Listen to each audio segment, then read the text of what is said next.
passar a palavra para o palestrante desta noite, nosso irmão, pastor Eugênio de Lima, pastor da Siló Igreja Cristã, aqui em União dos Palmares. Eu creio que ainda está aqui em União dos Palmares, não é isso, pastor Eugênio? Seu microfone está mudo. Agora sim. Você me ouviu? Estou em... Sim. Pastoreando a igreja em União dos Palmares, porém morando em Panelas, Pernambuco. Tá bem. Que Deus continue concedendo graças ao irmão nessas viagens, né, que se fazem necessárias, e que com toda dificuldade não esmoreça, continue firme na obra aqui, que União dos Palmares precisa demais, né? Do trabalho de homens dedicados, de servos de Deus assim, dedicados como você, que nós sabemos que você é, sua esposa. Que Deus abençoe seus filhos, né? Continuamos orando pelos gêmeos, abençoados por Deus. Então, pastor Eugênio, eu creio que muitos aqui te conhecem, estão te vendo, depois mais tarde um pouco eles vão poder até conversar um pouco com você, caso queiram, né? Terão essa oportunidade ao final da sua apresentação. Um grande abraço, que Deus te dê graça, te use para edificar a nós que aqui estamos e a quantos estiverem acompanhando pela live da página da nossa congregação. Um abraço. Amém, pastor. Com você, pastor. Amém, pastor Geraldo. Muito obrigado. Eu agradeço imensamente a Igreja Presbiteriana do Brasil, aí em União dos Palmares, a pessoa do senhor, pastor Geraldo, pelo convite. É uma honra poder compartilhar desse momento com vocês, poder também desfrutar esse momento íntimo da igreja aí, o trabalho missionário, esse trabalho que a gente tem acompanhado de longe, mas que temos visto os frutos e a bênção que Deus tem derramado na vida dos irmãos.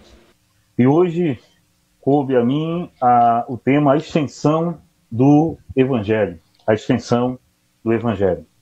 Então, eu pensei, por exemplo, o pastor César onde falou, né, baseou-se ali no livro de Romanos, e eu pensei justamente em voltar lá em Romanos, mas refletindo, eu disse, não, vamos usar um exemplo prático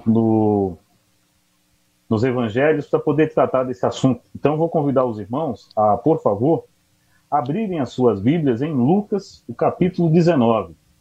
Lucas, capítulo 19, a famosa passagem a respeito de Zaqueu, a partir do versículo 1.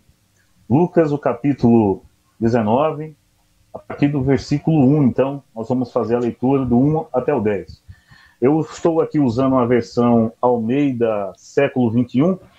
A sua versão pode ser diferente, mas o contexto pode mudar uma palavra ou outra, mas o contexto é o mesmo. Lucas capítulo 19, versículo 1, a palavra do Senhor nos diz o seguinte: tendo entrado em Jericó, Jesus atravessava a cidade. Havia ali um homem chamado Zaqueu, que era rico e chefe de publicanos.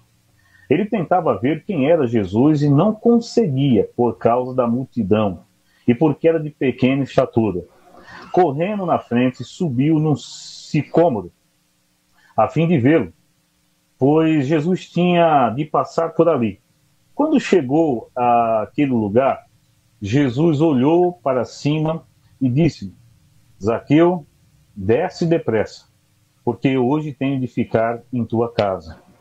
Então ele desceu rapidamente e recebeu com alegria. E ao verem isso, todos criticavam, dizendo: ele foi ser hóspede de um homem pecador. Zaqueu, porém, levantando-se, disse ao Senhor: vê, Senhor, darei aos pobres metade dos meus bens, e se prejudiquei alguém em alguma coisa, eu lhe restituirei 4 vezes mais. Disse-lhe Jesus: hoje a salvação chegou a esta casa, pois este homem também é filho de Abraão, porque o Filho do Homem veio buscar e salvar o que se havia perdido. Louvado e engrandecido seja o nome do Senhor. Vamos orar antes de nós observarmos aqui o texto e irmos para a nossa exposição aqui essa noite. Feche seus olhos, vamos orar ao Senhor. Ó Deus, nós te pedimos graça, nós te pedimos misericórdia, para que possamos compreender o que o Senhor tem para nossas vidas nesta noite. Senhor, nós somos pecadores, somos falhos, carecemos de Ti. Portanto, nós te pedimos que o Teu Espírito Santo possa nos ajudar, por meio da iluminação do Teu Espírito, a compreender, Senhor Deus, o ensino, a palavra desta noite. Usa-me com graça para poder transmitir aquilo que o Senhor já tem falado ao meu coração, para poder compartilhar aqui com os nossos irmãos. E pedimos isso, Senhor, por misericórdia, por graça, em nome de Jesus. Amém. Meus queridos irmãos da Igreja Presbiteriana do Brasil, União dos Palmares, nosso assunto, então, essa noite é a extensão do Evangelho. Irmãos, antes de observarmos o texto propriamente aqui, eu queria observar alguns pontos para podermos compreender o que nós vamos abordar aqui nessa noite. Irmãos, estamos vivendo hoje um momento, né, no mundo, em que, e quando eu falo mundo aqui, eu preciso deixar bem claro, estou falando do mundo ocidental. Sabemos que no mundo oriental, boa parte da igreja que se encontra ali está sendo perseguida, Oriente Médio, Ásia, leste europeu. Existe a igreja perseguida, mas eu estou pensando aqui especificamente no mundo ocidental. Aquilo que nós podemos chamar de mundo livre, onde se fala, se prega sobre as liberdades individuais e tantas outras coisas. No mundo ocidental que nós vivemos, onde existe, portanto, essa igreja livre, que pode ir nas ruas, evangelizar, pode compartilhar o evangelho, podemos usar aqui, por exemplo, a internet para poder compartilhar, né, do evangelho de Cristo Jesus. Nós percebemos, portanto, que neste mundo ocidental, nessa sociedade contemporânea, percebemos que quando se trata da matéria fé, religião, religiosidade, né, percebemos que o mundo, a sociedade, grita em alto e bom som: viva a tua fé, vive a tua religião na tua casa, no teu particular. Fé, religião, nessa sociedade atual deve ficar na casa, no particular. Afinal, eles afirmam, a fé em uma crença, em uma religião, é algo subjetivo, e aquela frase, né, aquele argumento que nós ouvimos muito, né, que religião, futebol e política não se discutem, vem à tona. Então, olha, cada um vive a sua verdade, alguns falam, né, cada um vive as suas doutrinas, a sua fé, e não deve impor, não deve, quando eu falo impor, né, eles falam impor aqui, seria compartilhar da sua fé, algo do tipo. E, portanto, o teu comportamento de fé, o teu comportamento religioso, no nosso caso cristão, deveria ficar recluso à sua família, o seu lar. Você deveria ser, de acordo com o que a sociedade nos coloca hoje, crente em casa. Você deveria ser crente apenas na sua casa, e ao sair pela porta da sua casa, você deveria deixar a sua crença e viver uma vida secular. É aquela ideia da separação, né, do sagrado e do secular. Irmãos, isso é interessante porque no momento, por exemplo, que nós estamos vivendo, vai ou não vai, nós abrimos aí os sites noticiosos e vemos aí, né, evangélicos, cristãos, que chegando em algum cargo de poder neste país, quer no executivo, legislativo, judiciário, são criticados. E quando nós observamos a crítica que é feita a esses cristãos que chegam a cargos, como eu falei, de autoridade neste país, geralmente as críticas não são por atos da sua função, mas geralmente é por causa de uma opção religiosa que eles fizeram. Neste caso, por terem aceitado Jesus, serem evangélicos, serem seguidores de Cristo Jesus, seguidores da Bíblia.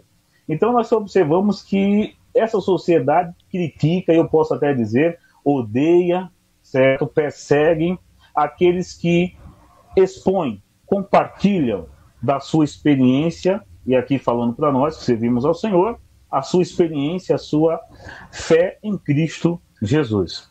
Então, é aquela máxima: você é cristão? Seja cristão em casa. Não traga isso do trabalho, não traga isso para a escola e assim por diante. E o problema desse tipo de argumento, e eu posso até dizer, desse tipo de cultura que está sendo aplicada nessa nossa sociedade, é que você vai vendo o surgimento de um tipo de mercado do evangelho. Um tipo de mercado que não tem nada a ver, lógico, com o evangelho de Cristo Jesus. Com o evangelho que os irmãos ouviram ontem, né, que é o próprio Jesus, a mensagem de Jesus. Mas é o mercado que até pode se falar que tem o evangelho, mas eu ouso dizer que, na verdade, são evangelhos, né, tipos de mensagens que muitas vezes se diferenciam totalmente, se opõem àquilo que o próprio Senhor Jesus, nosso Salvador, ensinou. E assim, nesse mercado que vai surgindo, você vai tendo as várias teologias, várias percepções teológicas, e você vai começando a ter a religiosidade, a religião ao seu gosto. Doutor Ricardo Bitum, certa vez, escreveu um livro muito interessante, que tinha um título de Mochileiros da Fé, onde ele justamente falava a respeito dessa religiosidade brasileira, né? Que geralmente as pessoas vão colocando a sua mochilinha nas costas e vão em uma igreja, vão em outra, vão num pessoal lá na TV, agora com a pandemia na internet, e vão criando a sua própria doutrina, seu próprio compêndio religioso, e vão colocando naquela mochilinha, nesse mercado aí que está se colocando em meio à sociedade. Por quê? Porque o que nós percebemos hoje é que, enquanto o mundo, a sociedade, coloca esse argumento para com o povo de Deus, vive a tua fé no teu particular e não expõe isso, não compartilha, aqueles que são cristãos geralmente estão criando, né, tipos de crentes. Né? Então você hoje tem tipo de crente, tipo para qualquer coisa. Se você for de um tal estilo de vida, né? Ou seja, o ser evangélico, o ser cristão, o ser seguidor, em tese, do evangelho, na verdade, para muitos é apenas um estilo de vida. Assim como tem os hippies, os surfistas e tal, tem também tipos de crente, por assim dizer. Meus irmãos, mas isso nada tem a ver com um verdadeiro encontro com o Senhor Jesus. Isso nada tem a ver com aquilo que é uma verdadeira experiência com Cristo Jesus.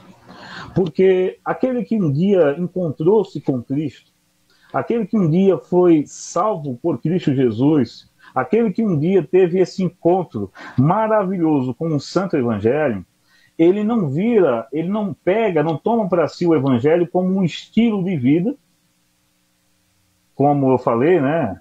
Grupo dos motoqueiros e tal, por aí. Não. E ele também não vive uma fé particular, uma fé dentro de casa, uma fé que fica apenas no seu íntimo, uma fé subjetiva. Nada disso. Aquele que um dia teve um encontro com a pessoa de Cristo Jesus, ele não consegue, ele não aguenta ficar calado. Ele precisa compartilhar do Evangelho. Ele precisa anunciar o Evangelho.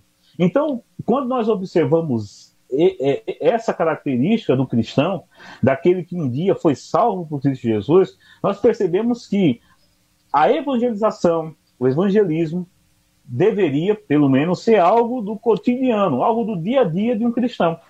Afinal, ele encontrou Jesus, ele encontrou a boa nova da salvação, ele encontrou a salvação, encontrou o evangelho.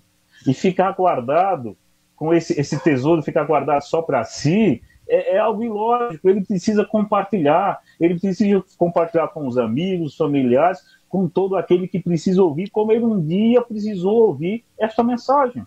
Meus irmãos, então, com isso eu quero aqui dizer que, como o evangelho ele é anunciado, e aqui pensando agora na questão da evangelização, né, quando um cristão ele é salvo, ele tem um desejo de compartilhar a fé com o filho, com a mulher com o esposo com a esposa, com os pais, assim por diante, nós percebemos que o evangelho o aspecto, né, da mensagem de Cristo Jesus é algo extraordinário, porque ela nos remete a ser anunciada, a ser levada a todas as pessoas sem distinção.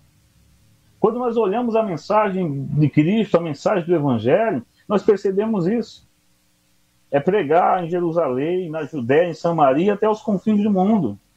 É pregar o Evangelho, anunciar o Santo Evangelho a todos, quer sejam pobres ou ricos, jovens ou idosos, homens ou mulheres, brancos ou negros, brasileiros, estrangeiros, gregos ou judeus. Nisso nós percebemos que o Evangelho, por exemplo, nesse aspecto de evangelização, de anúncio, de alcance, esse Evangelho tem uma extensão, neste sentido, né, de anúncio universal. Porque o Evangelho ele tem que atingir as pessoas, o mundo, independente do país, da localidade. A mensagem de Cristo é para ser anunciada a todos os povos. Ou seja, esse Evangelho ele tem uma extensão. A extensão dele é para todas as pessoas, para todos aqueles, né? Para toda criatura, para todo aquele que tem ouvidos para ouvir. Amados, e pensando nisso, refletindo nessa questão, cheguei a uma conclusão, né? Se o Evangelho tem esse alcance, tem essa extensão no aspecto de anúncio mundial, pensa comigo, por que então, no que diz respeito ao Evangelho e à minha vida, ao Evangelho e à sua vida, o nosso íntimo, o nosso particular, já que a sociedade fala isso, né, para nós, o Evangelho tem alcançado, tem dimensionado, tem feito uma extensão em todas as áreas da nossa vida? Como eu disse, se nós temos que levar o Evangelho a todos, e aqueles que ouvirem, crer, aquele que Deus chama, né, serão salvos,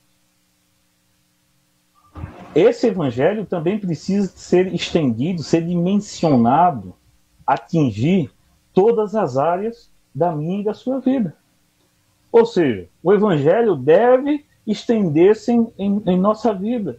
O Evangelho deve atingir toda a nossa vida. E o que é que eu quero dizer com isso? O Evangelho tem que atingir a minha família, a minha relação com a família, a minha relação no trabalho, a minha relação na escola. Em outras palavras, o Evangelho tem que transformar a minha vida de tal forma que eu preciso realmente ter uma vida de testemunho, uma vida que realmente, por onde eu andar, quer seja em casa, no trabalho, na igreja, eu possa, através da minha vida, através da minha forma de ser, do meu falar e também do meu pregar, porque eu devo também falar, pregar o Evangelho, as pessoas precisam ver em mim, precisam ver em nós a pessoa de Cristo Jesus. Ou seja, a extensão do Evangelho não deve ser apenas a igreja. Você ser um bom crente aí dentro da igreja. A extensão do Evangelho tem que ser toda a sua vida, um todo, por onde você andar. Eu lembro aqui, eu vou voltar nesse ponto no final, mas eu já quero lembrar você que nós temos uma ordem de Jesus, uma orientação do Senhor Jesus. Nós devemos entender que devemos ser nesse mundo o quê? Sal da terra e luz do mundo. Se nós só formos sal da terra e luz do mundo dentro da igreja, reduzir essa nossa experiência cristã a 4 paredes, isso é muito pouco, irmãos. Nós temos que avançar, nós temos que levar essa mensagem por onde for, porque ele virá. E nós, como igreja, devemos cumprir o papel de anunciar a salvação nele e anunciar a sua vinda. Meus irmãos, então, pensando nisso, nessa abrangência, nessa dimensão que o Evangelho pode alcançar na vida do ser humano, na vida do homem, da mulher, eu poderia falar aqui com vocês sobre o caso da vida de Paulo, a vida de Lídia, de alguns dos apóstolos, mas eu pensei, disse o seguinte, vamos pensar hoje sobre Zaqueu e ver como essa extensão do Evangelho, essa dimensão do Evangelho atingiu a vida deste homem e o torna justamente sal e luz. Vejamos comigo, vamos observar voltar agora ao texto, né, que nós lemos. Meus irmãos, veja como deve ser, portanto, a extensão do evangelho na vida do pecador que é salvo por Cristo Jesus. Voltemos aqui para o versículo número 1. Tendo entrado em Jericó, Jesus atravessava a cidade. Antes de qualquer coisa aqui, eu queria lembrar você, e vocês são presbiterianos, vocês sabem disso. A Escritura nos revela, nos fala a respeito da soberania de Deus. O fato de Jesus passar pela cidade, o fato de Jesus entrar aqui em Jericó, estar em Jericó, não foi algo do acaso, não foi algo assim que surgiu do nada, mas isso vem cumprindo a agenda eterna do plano de Deus, da soberania divina. Ou seja, nós como cristãos devemos lembrar, antes de qualquer coisa, nosso Deus, ele é soberano. O nosso Deus, ele é soberano. E a soberania de Deus deve ser, portanto, em tudo que pensarmos, fizermos, agirmos, tem que vir à nossa memória para lembrarmos que essa soberania é a base, certo, das nossas ações, é a base do nosso comportamento. Por quê? Quando eu falo isso, eu quero dizer o seguinte: se eu e os irmãos estamos hoje salvos em Cristo Jesus, foi porque Deus quis. É a soberania de Deus que nos atingiu. E, meus irmãos, Jesus ali, eu volto a dizer, não está passando por um acaso. É a soberania, é a vontade do Pai que leva o Filho ali. Meus irmãos, e se você observar, todo o relato aqui está de acordo com a vontade soberana de Deus. E aqui eu quero chamar a sua atenção para um ponto. Lembre-se disso. Deus é que vem ao encontro do homem. Alguns, ao olharem um texto aqui de Lucas 19, querem argumentar que o homem pode dar o seu primeiro passo para Deus. Mas isso não é uma verdade, não é isso que o texto está nos mostrando. O primeiro passo aqui é dado pelo Deus homem encarnado, Jesus. Filho de Deus é aquele que dá o primeiro passo em direção a Zaqueu. Irmãos, eu não sei se isso é motivo de alegria na sua vida, na minha não é. Saber que se fosse por mim, nós não estaríamos salvos. Se fosse por mim, eu não estaria aqui com os irmãos. Mas foi Jesus. Foi Deus que veio e me buscou. Foi Deus que veio e me resgatou. E eu tenho certeza que Deus tem feito isso. Tem resgatado homens e mulheres que um dia, como cada um de nós, esteve perdido neste mundo, longe de Deus. Mas em Cristo Jesus, o Senhor Deus nos resgatou. Ele veio nos buscar. E, meus irmãos, o versículo 2 vai falar a respeito daquele homem a quem, então, essa soberania de Deus vem buscar, vem resgatar, vem salvar. O versículo 2 diz: havia ali um homem chamado Zaqueu, que era rico e chefe de publicanos. Meus irmãos, vamos entender logo aqui, eu tenho certeza que os irmãos conhecem bem, sabem disso, mas vamos só, então, pincelar um pouco sobre a questão de Zaqueu, aqui, o que ele fazia. Tudo indica, de acordo com o texto, com o que nós vemos na história, que os publicanos eram mal vistos dentro da sociedade judaica, porque, no geral, eram homens judeus, né? Homens do povo, que por algum tipo, alguns vão dizer, algum tipo de licitação que era feita ali pelo governo do Império Romano, esses homens, então, tinham autorização dada pelo governo do Império Romano para recolher os impostos ali naquela comunidade, na região onde eles ficavam ali atuando. Tudo indica aqui que Zaqueu, justamente, ele era um chefe, ou seja, ele era alguém que tinha recebido essa incumbência aí por parte do Império Romano, sendo, portanto, o chefe, ou seja, tinham outros publicanos que já atuavam, né, sobre as suas ordens. E como é que acontecia isso? Por que os publicanos eram mal vistos? Olha, esses homens, eles tinham o direito, então, de recolher impostos, e além de recolher impostos, Roma permitia que eles pudessem, né, cobrar algo a mais para, então, cobrir aquelas suas despesas e ter algum lucro. E tudo indica que os publicanos, a gente pode até comparar hoje com, principalmente nesse momento que nós estamos vivendo agora, né, que o ser um publicano era estar perto do ato da corrupção. Ser um publicano era alguém que poderia estar sendo corrupto, seja direta ou indiretamente, certo? Interessante que, por exemplo, quando os publicanos vão ter com João Batista, ele aconselha que eles, né, cobrassem apenas ali, né, recolhessem apenas o que fosse o justo, só para você ter ideia. Então, assim, havia isso dentro da cultura judaica. Então, eram vistos como homens corruptos, homens que, eu vou usar essa expressão, roubava o povo por meio da força do Estado, né? Alguns desses publicanos chegavam, por exemplo, até a ter grupos de soldados, né, para poder receber o imposto à força, se aquele não quisesse pagar ao Império Romano. Então, imagine agora Zaqueu sendo um chefe desse grupo de gente. Então, Zaqueu era alguém que tinha recursos, era um homem que podemos dizer que era rico, mas que era muito mal visto, eu vou usar a expressão, era odiado pelos seus conterrâneos ali, seus patrícios judeus. Meus irmãos, no versículo 3, o texto vai dizer o seguinte: ele tentava ver quem era Jesus e não conseguia por causa da multidão e porque era de pequena estatura.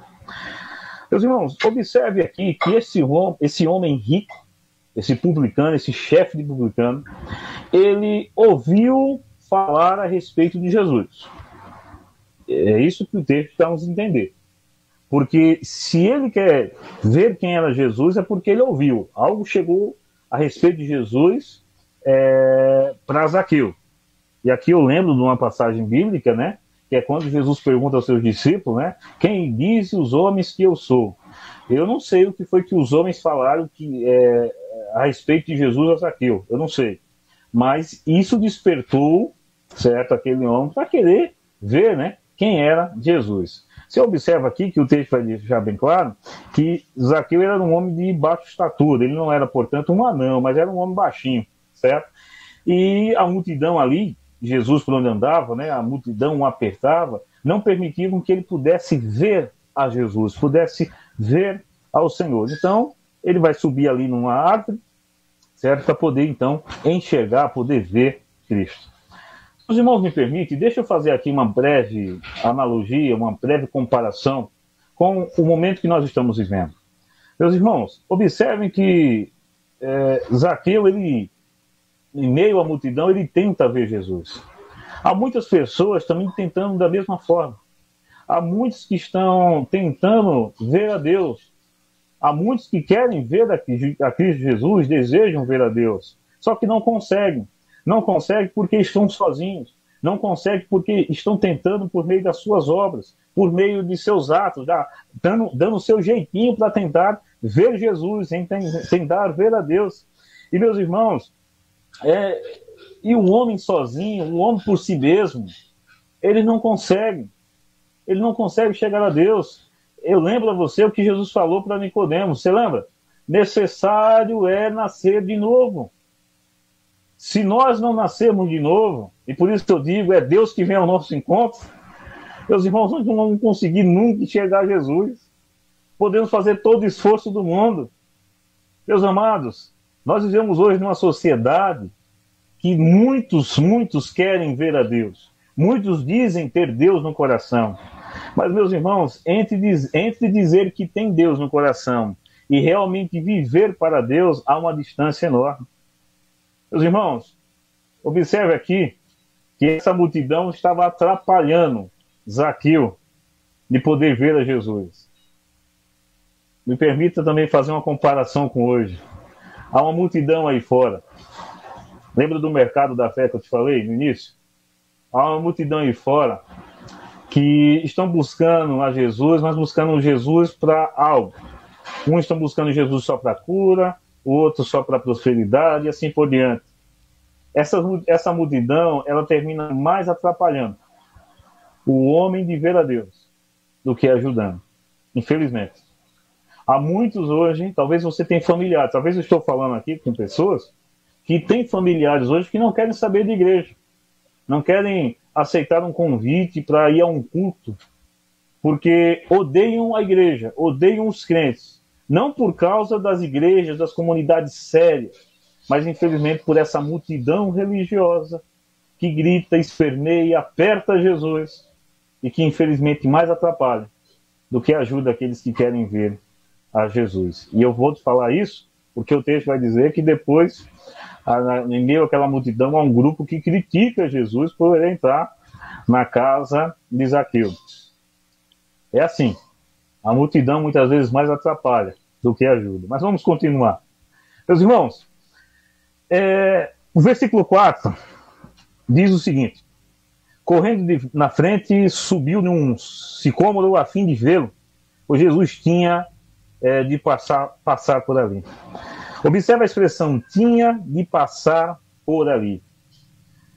Meus irmãos, quem marcou aquele dia, quem marcou aquele encontro, foi Deus. A ideia aqui que o texto nos dá justamente é isso. A ideia do que tinha de passar ali foi porque havia dentro da soberania do plano eterno de Deus esse preparo, essa ordem de Deus para que houvesse esse encontro, que Cristo pudesse encontrar aquela ovelha, que Cristo pudesse encontrar aquele homem, o homem Zaqueu, para que a salvação chegasse à casa, à vida daquele homem. Meus irmãos, estamos aqui hoje, mais uma vez eu afirmo, porque Jesus nos buscou. Jesus usou alguém para orar por você. Jesus usou alguém para poder te entregar um folheto. Talvez você se converteu com alguém pregando num rádio, não sei.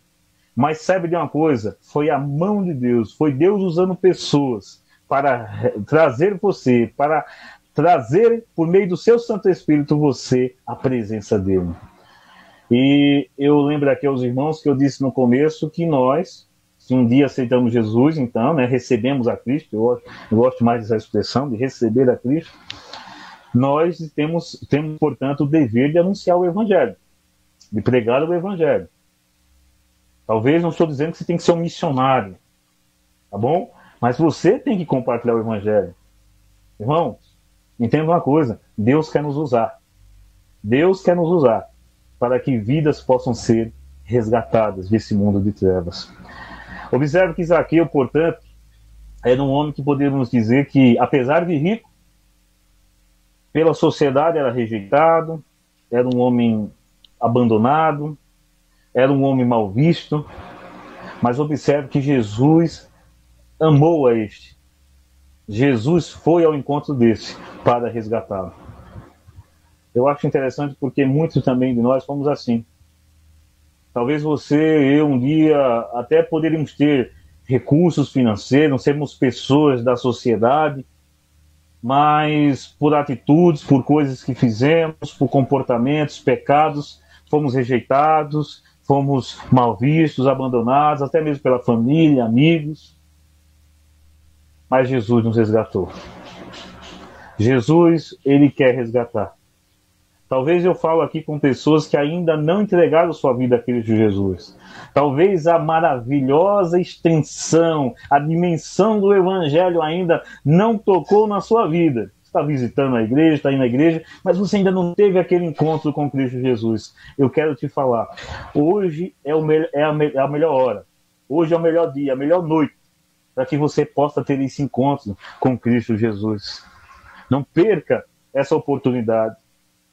Cristo hoje quer resgatar a sua vida. Cristo hoje quer restaurar a sua vida. Cristo hoje quer nos salvar. O que nós precisamos justamente é nos colocar na posição de humildade e buscar e confessar os pecados, nos arrepender e deixar com que Ele seja o Senhor, o soberano na nossa vida. Não importa o que as pessoas digam de você. Não importa o que as pessoas falam. Olha, o que importa é o que Deus pensa a respeito de sua vida, de você.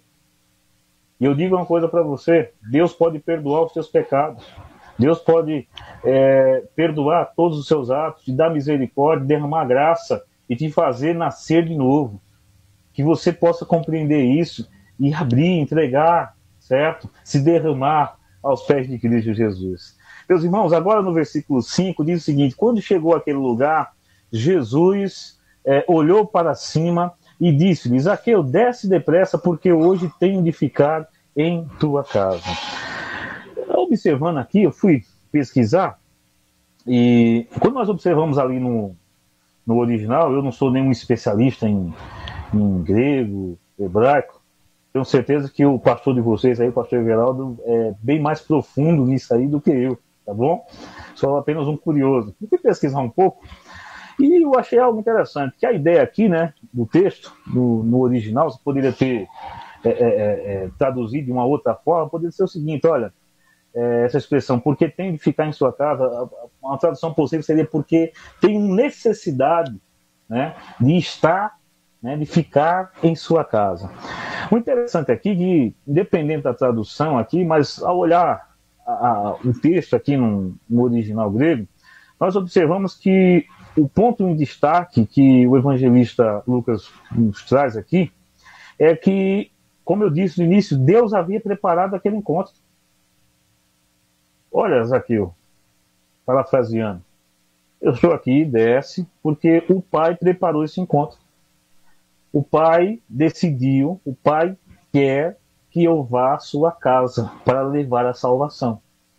Então, é interessante porque o Evangelho, agora, nesse versículo 5 aqui em especial, nos mostra que o Evangelho vai atingir, e quando eu penso em Evangelho, é aquilo que o pastor falou ontem, né? O Evangelho é Jesus, é o Cristo, a mensagem de Cristo, a palavra de Cristo atingindo diretamente o coração, né? Atingindo diretamente o alvo, que é o coração de Zaqueu. Zaqueu, desce depressa, porque hoje tenho, né, de ficar em tua casa.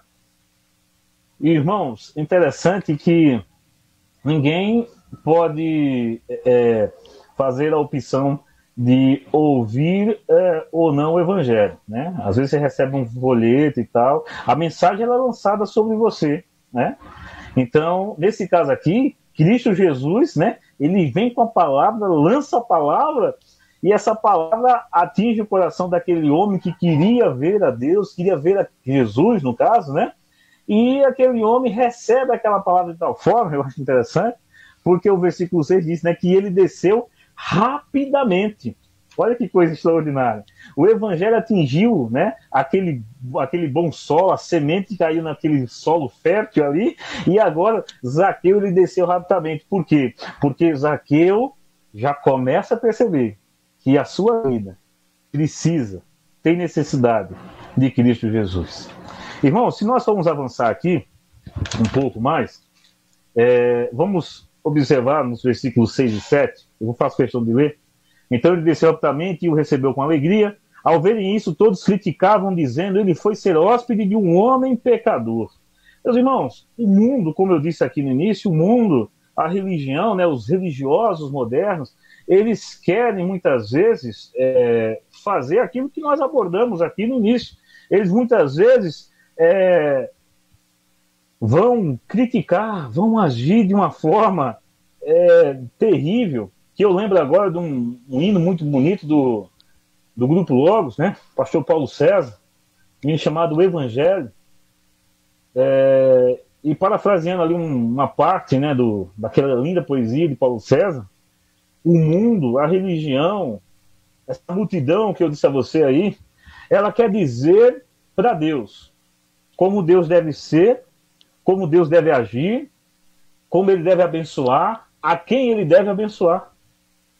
São os senhores, né, da religiosidade moderna que querem mandar em Deus. É a turma que quer colocar Deus no canto da parede e dizer como Deus tem que ser. Estão fazendo isso com Jesus aqui, criticando. Imagine só, criticar Jesus, aquele que tem todo o poder no céu e na terra, aquele que é o Filho unigênito de Deus. Criticando, porque Jesus decidiu ir à casa de um pecador. O interessante disso é que aqui Jesus ele vai revelar algo extraordinário, que às vezes nos passa desapercebido no texto. Se os irmãos depois observarem, em casa, observe depois, que no capítulo 18, você vai encontrar a passagem do jovem rico. Pode observar, se você voltar um pouquinho a sua Bíblia aí, o versículo 18 fala a respeito do jovem rico. E você sabe, né? O que é que eu devo fazer para ser salvo? Jesus fala a respeito dos mandamentos e tal. E o que me chama a atenção é que no final aqui, Jesus vai discorrer com os discípulos, né? E o jovem vai embora. triste, né? Porque a palavra que Jesus disse a ele não conseguiu cumprir, porque tudo indica que o Deus daquele jovem, portanto, era o dinheiro, era Mamon, né, as riquezas, e não Deus. Ele não queria destronar a riqueza e colocar no trono da sua vida Cristo. Aí Jesus vem com a famosa ali frase, né? Olha, é mais fácil um camelo passar pelo fundo de uma agulha do que um rico entrar no reino de Deus. Aí os discípulos vão perguntar depois, olha, então quem que pode ser salvo? E aí eu quero chamar a sua atenção. Jesus vai dizer lá no verso 27, ele lhes respondeu, as coisas impossíveis aos homens são possíveis para Deus. Jesus falou que era algo praticamente impossível, né? Um rico entrar no reino de Deus, no céu, ser salvo. E os discípulos, havia aquela tendência, né? Se a pessoa era rica, então era porque ela era abençoada por Deus ou algo desse tipo. Havia alguns judeus que pensavam dessa forma. E Jesus quebra isso na hora. É interessante que aqui, no capítulo 19, Jesus está fazendo justamente, respondendo através de um ato aquilo que ele falou. O que é que ele disse, pastor? Ele falou que aquilo que para os homens era impossível, para Deus era o quê? Possível. Qual era a impossibilidade? Um rico. Entrar onde? No reino. Jesus está tratando com quem aqui, meus irmãos, no versículo 19? Com o pobre ou com o rico? Perdão, no capítulo 19. Com o rico, Zaqueu. Só que aquilo que é impossível aos homens foi possível a Deus. Porque a mensagem do Evangelho, ela atinge dessa forma, dimensionando, meus irmãos, a alma, o espírito, o ser do homem de tal forma que haverá mudança. Meus irmãos, era impossível aos olhos humanos agora Zaqueu ser salvo. Era impossível aos olhos do mundo, das pessoas. Você está numa igreja de crente, viu? Mas estamos aqui. Porque aquilo que era impossível aos homens é possível ao soberano Deus. Quem te escolheu foi o Senhor. Quem te escolheu foi Deus. E, meus irmãos, estamos aqui justamente por essa obra soberana de Cristo Jesus. E eu volto a afirmar, a multidão aí fora quer dizer quem Deus deve salvar, quem Deus deve operar, meus irmãos, mas a soberania é dele. O meu papel não deve ser julgar quem vai ser salvo ou quem não vai ser. O meu papel, o seu papel é pregar o santo evangelho, é anunciar e deixar com que Cristo Jesus faça a obra, com que o Espírito Santo, né, convença o homem do pecado, da justiça e do juízo. Meus irmãos, aqui, nós, no versículo 6 e 7, voltando ao capítulo 19, nós vemos essa atuação dessa impossibilidade aos homens e possibilidade para Deus começar a entrar em ação. Porque aqui, nós estamos falando do quê? Da dimensão, né, da extensão do Evangelho. Para aqueles homens que estavam criticando, o evangelho não poderia alcançar um chefe de publicano. Só que isso era um engano. Porque o evangelho pode alcançar todos aqueles que Deus quer. Meus irmãos, veja aqui o versículo 8. Já estou encerrando aqui. Observe comigo o versículo 8. Zaqueu, porém, levantando-se, disse ao Senhor: glória a Deus. Aqui a gente está vendo a atuação do evangelho, viu? Observe aqui. Vê, Senhor, darei aos pobres metade dos meus bens. E se prejudiquei alguém em alguma coisa, eu lhe restituirei 4 vezes. Os irmãos, tenho certeza, sabem que lá em Levítico e Números, se eu não me engano, é isso mesmo, Levítico 6, versículo 5, e se eu não me engano, Números também, o capítulo 5, versículo 7. Vai falar a respeito da restituição, né? Uma situação onde houvesse uma fraude comercial, digamos assim, e ali a ideia era de restituir o valor, você vai encontrar nessas passagens, e além do valor, mais 1/5 do valor.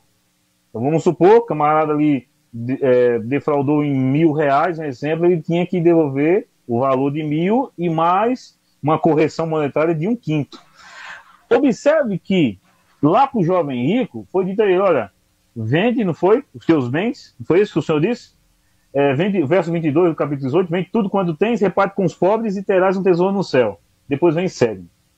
Aqui, Zaqueu, ele ao ouvir a mensagem de Cristo, ao ouvir o Evangelho, ao receber Jesus, Zaqueu, ele levanta e ele fala assim: olha, Senhor, Jesus não precisou nem falar isso para ele. Observe como é que o Evangelho atua. Senhor, eu vou dar metade dos meus bens aos pobres. Se ele desse metade, ele ainda continuava com o dinheiro. Só que um detalhe, Senhor, se eu prejudiquei alguém, provavelmente ele prejudicou, eu vou dar o valor de volta e eu vou restituirei 4 vezes. Ou seja, Zaqueu está falando que ele vai fazer mais do que aquilo que a lei orientava.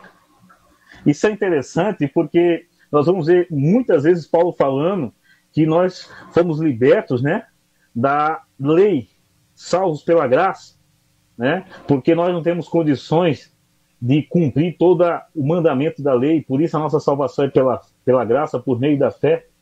Mas eu acho interessante, meus irmãos, porque quando a graça, o evangelho da graça de Deus atinge o nosso coração, o homem agora que é atingido pelo evangelho, ele faz coisas que a própria lei, ele faz coisas além do que a lei dizia, no sentido de cumprir os 2 maiores mandamentos que me chamam a atenção, que é amar a Deus e amar o próximo. Porque essa atitude de Zaqueu revela justamente isso, o desejo de amar a Deus sobre todas as coisas e amar o próximo. Ao ponto desse homem que é rico, se for preciso ficar pobre, podendo dar metade dos bens aos pobres, ainda restituir aqueles que ele defraudou, certo? Se for preciso ficar pobre por isso, mas ele vai ficar, porque ele tem agora algo superior, ele tem agora algo muito grandioso na sua vida, que é o Evangelho. E aqui eu quero chamar a atenção, eu falei, mas é o versículo 8 que eu quero chamar a atenção dos irmãos, porque aqui no verso 8 é que nós percebemos a extensão, meus irmãos, que o Evangelho alcançou na vida de Zaqueu. Lembra que eu falei? Como é que o Evangelho tem atingido, tem dimensionado, né, a mensagem do Evangelho na nossa vida familiar, na nossa vida profissional, assim por diante. O Evangelho, ao chegar ao coração de Zaqueu, Zaqueu não guardou para uma vida religiosa apenas. Zaqueu não guardou a isso apenas. Zaqueu, ele quer ser sal, ele quer ser luz. Essa mensagem do Evangelho faz com que esse homem agora tem uma nova atitude na sua vida profissional. Ou seja, aquele que outrora era um ladrão, roubava por meio da mão do Estado romano, ele agora vai fazer o correto. E além disso, ele ainda vai procurar reparar os erros que ele cometeu. Meus irmãos, isso é a extensão do Evangelho. Porque o Evangelho ele faz isso, e eu posso aqui colocar uma palavrinha: transformação, regeneração. O Evangelho faz-nos nascer de novo, faz-nos ser uma nova criatura. E uma nova criatura vai ter uma nova atitude em todas as áreas. A gente costuma fazer, e não é a crítica não, porque nós fazemos na nossa igreja encontro para casais, encontro para jovens e tal. Mas, meus irmãos, a coisa mais urgente que as pessoas precisam, os evangélicos, os cristãos, os servos de Deus, é ouvir, guardar, praticar o evangelho que é Cristo Jesus. Porque se eu aprender, se eu tiver o evangelho na minha vida, se eu tiver Jesus, for um servo de Jesus, eu vou ser um bom marido, eu vou ser um bom filho, vou ser um bom comerciante, vou ser um bom empregado, eu vou fazer as coisas sempre para cumprir aquilo que nós encontramos lá quando Paulo diz aos Coríntios: fazei tudo para a glória de Deus.